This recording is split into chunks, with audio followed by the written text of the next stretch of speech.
नमस्कार, उत्तर प्रदेश की खबरों में आपका स्वागत है। मैं हूं आपके साथ अनुष्का सिंह। कानपुर देहात में पंचायत चुनाव को लेकर जिला प्रशासन काफी सक्रिय हो गई है। चुनाव की वजह से डीएम-एसपी ने संवेदनशील और अति संवेदनशील पोलिंग बूथों का निरीक्षण किया। निरीक्षण के दौरान डीएम ने जिम्मेदार अधिकारियों को जरूरी दिशा निर्देश भी जारी किए। इसी के साथ अराजक तत्वों को भी चिन्हित करते हुए उनके खिलाफ भी कड़ी कार्यवाही के आदेश दिए गए हैं। बता दें कि डीएम ने भोगनीपुर तहसील के पोलिंग बूथों का निरीक्षण किया।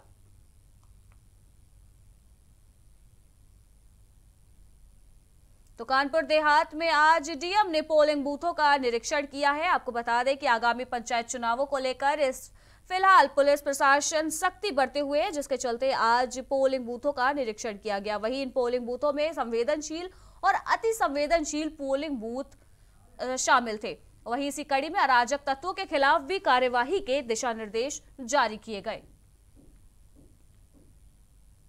लखनऊ के पुलिस कमिश्नर द्वारा आरोपियों के विरुद्ध अभियान चलाया जा रहा है। इस अभियान के तहत पुलिस ने घेराबंदी करके 9 लोगों को गिरफ्तार कर लिया और साथ ही उनके पास से 16 मोबाइल बरामद किए। गिरफ्तार किए गए अपराधियों में एक नाबालिग भी गिरफ्तार किया गया है। पुलिस ने इन सभी आरोपियों पर मुकदमा दर्ज कर आगे की कार्यवाही शुरू कर दी है।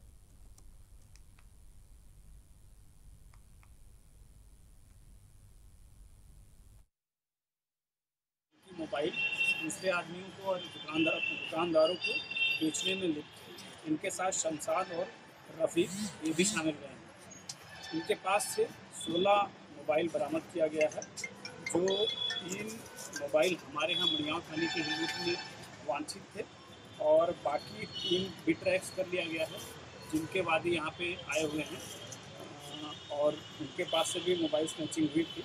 बाकी का हम लोग पता करा रहे हैं और थानों से 16 में से जहाँ पे भी मोबाइल लूट या मोबाइल स्नैचिंग की मुकदमे दिखते हैं, उसको हम वहाँ से कनेक्ट कर पाएँ।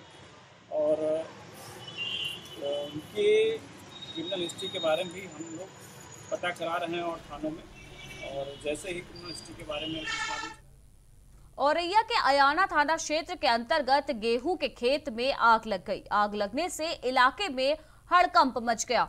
वहीं मौके पर मौजूद ग्रामीणों ने फायर ब्रिगेड को मामले की जानकारी दी। आसपास के खेतों की खड़ी फसल को भी आग ने अपनी चपेट में ले लिया। वहीं सूचना पर पहुंची फायर ब्रिगेड की टीम ने कड़ी मशक्कत के बाद आग पर काबू पाया। वहीं मौके पर पूर्व ब्लॉक प्रमुख ने विद्युत विभाग के अपर अभियंता और लाइनमैन पर लापरवाही के आरोप लगाए हैं।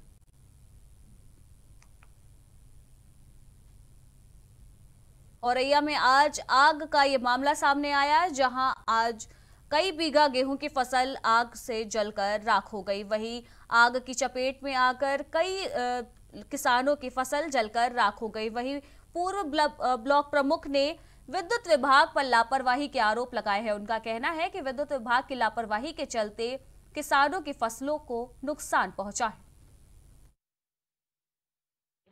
दोपहर में 12 बजे के करीब गेहूं के खेत में अचानक आग लग गई, जिससे लगभग 6 बीघा गेहूं जलकर राख हो गया। दुर्भाग्य की बात यह है कि विद्युत विभाग के जेई और उनके लाइनमैन उसी समय गांव में जांच करने के लिए आए थे। उनके सामने ही खेत में आग लगती है। गांव वाले आग की तरफ भागते हैं और जेई और विद्युत विभाग के कर्मचारी गांव से भागते हैं।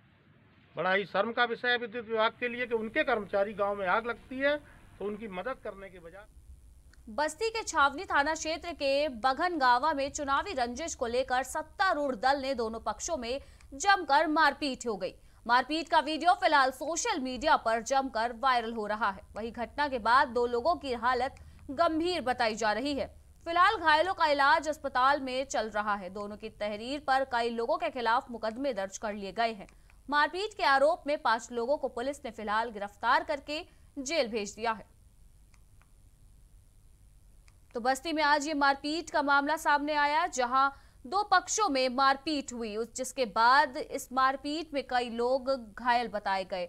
वहीं फिलहाल आरोपियों को गिरफ्तार करते हुए पुलिस ने 5 आरोपियों को गिरफ्तार किया है। वहीं आपको बता दें कि सत्तारूढ़ दल के 2 पक्षों में मारपीट का मामला सामने आया और मारपीट का ये वीडियो सोशल मीडिया पर वायरल हुआ, जिसके बाद पुलिस ने मामले का संज्ञान लेकर 5 लोगों को गिरफ्तार कर लिया है। 6 तारीख की रात में बबनगांव गांव में चुनावी जो 2 प्रत्याशी थे उनके बीच में किसी बात को लेकर के आपस में बहस हुई और जो बाद में लाठी डंडे से लड़ाई में तब्दील हो गई।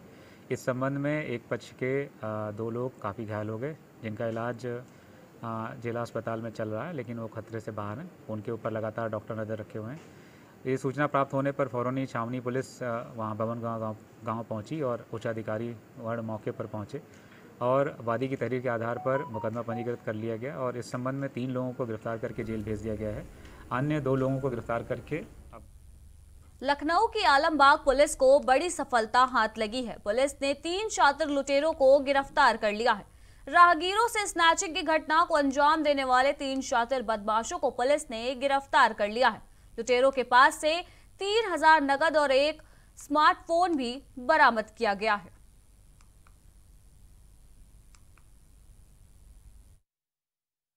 असल में ये घटना एक 7 तारीख की है, 7 की रात में, और ये जेल रोड है। जेल रोड पे ये 3 लोग थे। इन तीनों लोगों ने किसी भी गाड़ी में दूसरा शिकायत की उसको रोक कर और उन्होंने उसके पैसे, उसके पास से 3000 पैसा था, वो उनसे दे दिया।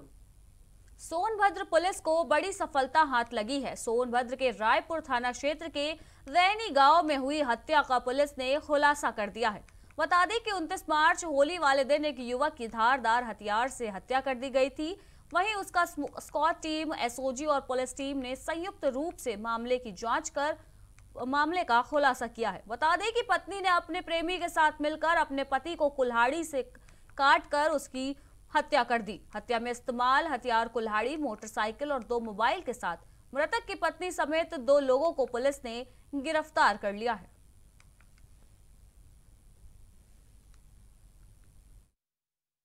राजू चेरो नामक युवक की हत्या हो गई थी और उस पर बांके से बाहर करके उसकी हत्या की गई थी और इसकी विवेचना अभियोग पंजीकृत करने के बाद शुरू हुई। इसमें इसकी मां धनेश्वरी देवी ने एफआईआर लिखाई थी अज्ञात में। रायपुर और स्वाट सर्विलांस सारी टीमें लगी थी।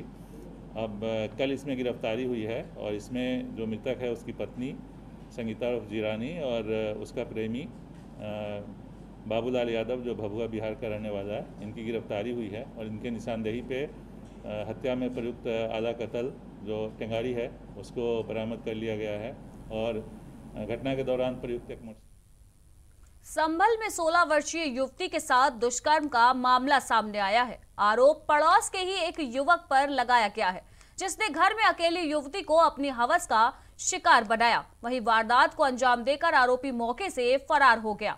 नाबालिग से दुष्कर्म का ये पूरा मामला सदर कोतवाली संभल क्षेत्र का बताया जा रहा है, जहां एक मोहल्ले की नाबालिग युवती का आरोप है कि पड़ोस में रहने वाले युवक ने घर में घुसकर उसके साथ दुष्कर्म की घटना को अंजाम दिया। आरोपी ने वारदात को अंजाम उस वक्त दिया जब पीड़िता घर में अकेली थी। आरोप है कि विरोध करने पर आरोपी ने युवती के हाथों पर धारदार ब्लेड से वार कर उसे लहूलुहान कर दिया और जान से मारने की धमकी देकर वहां से फरार हो गया।